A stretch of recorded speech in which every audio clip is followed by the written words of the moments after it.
What would you do if the person cleaning your house every day, quiet, humble, and invisible to most, turned out to be hiding a secret that could change both of your lives forever? When billionaire CEO Arjun Mehta noticed a small bandage on his maid's face one ordinary morning, he had no idea that moment would unravel a truth so heartbreaking, so powerful, that it would not only shatter his arrogance but redefine what it truly means to be human.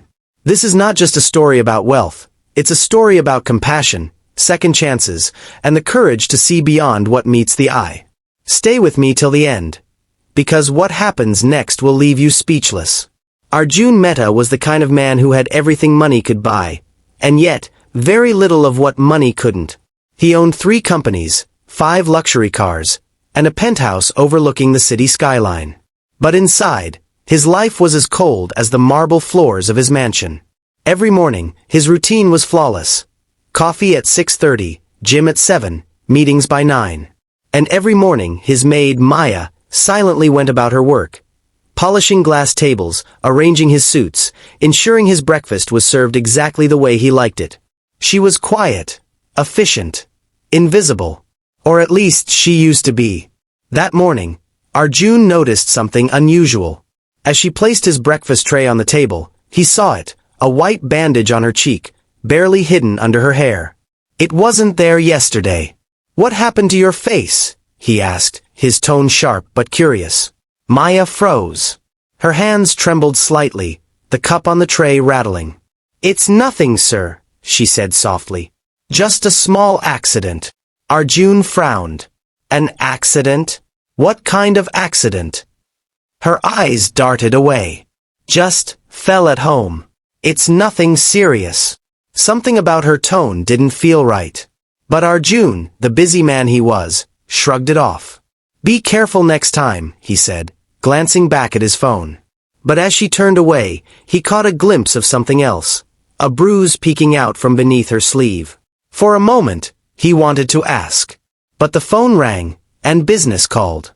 That night, however, as he walked past the kitchen to grab a bottle of water, he heard something that froze him. A soft sobe. It was Maya, sitting on the kitchen floor, her face buried in her hands, quietly crying. Arjun stood there, hidden in the dark, watching. His heart, hardened by years of corporate wars and loneliness, felt a strange tug. He walked away, pretending he hadn't seen it. But sleep didn't come that night. The next morning, he called her into his study. Sit down, he said firmly. She hesitated. Sir, I have work. I said sit. Her shoulders shook slightly as she sat. Tell me the truth, Arjun demanded. Who hurt you? Her eyes widened in fear. No one, sir. Please, I just fell. Stop lying, he interrupted, his tone softening. You think I don't notice things? You clean this house every day like it's your temple, but you flinch every time someone raises their voice. You wear long sleeves even in the summer. What are you hiding? Tears welled up in her eyes. She opened her mouth to speak, but before she could, the doorbell rang. It was a man, angry, drunk, yelling her name. Maya! You think you can hide from me here? Arjun's eyes narrowed. Who is that? Her lips quivered. My husband. Before Arjun could react, the man stormed in, pushing past the security. He was unkempt, eyes red with rage. You think you can run off to work and ignore me, huh? He barked, grabbing her wrist. Arjun stood up immediately. Let her go. This is between husband and wife, the man sneered. You stay out of it. Arjun's calm mask slipped. You're standing in my house. That makes it my business. He pressed the intercom. Security. Get this man out. Maya's husband tried to protest, but the guards arrived within seconds, dragging him out as he cursed and spat. Maya collapsed to her knees, trembling. Arjun kneeled beside her. You don't have to go back, he said quietly. She looked at him, confused. Sir, I have nowhere else to go. He took everything. I work here so I can send money for my daughter's school. If I leave him, he'll find her. Arjun felt something stir inside him, an emotion he hadn't felt in years. Empathy. He spent that day thinking about her life, her pain, her courage to still smile every morning despite the suffering behind it. And that night, he made a decision. The next morning, he called her into the study again. "Maya," he said, "you're not just my maid anymore. You're going to work for my foundation, from tomorrow." She looked shocked. "Foundation? But I don't know anything about." "I'll train you," he interrupted. "We help women like you, victims of domestic violence, people who think they have no one left. You'll help me run it. And I'll make sure your daughter gets the education she deserves." Tears filled Maya's eyes. She fell to her knees.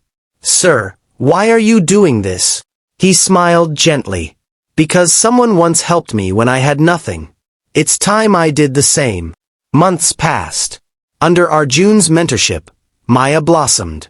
She learned management, counseling, even spoke at events about her journey. Her daughter joined a good school. The woman who once hid her face behind a bandage now stood in front of hundreds, empowering others to speak up. One day, during a press event, a reporter asked Arjun, "Mr. Mehta, what inspired you to start this foundation?" He looked at Maya standing beside him, radiant with confidence, and said, "A small bandage. It reminded me that sometimes, the biggest wounds are the ones we don't see." The crowd went silent. Maya smiled through her tears, and in that moment, everyone realized something. True wealth isn't measured in money or success. It's measured in the hearts we heal, and the lives we change. Sometimes, all it takes to change a life is to notice. So look closer. Someone near you might be hiding their pain behind a simple smile, or a small bandage.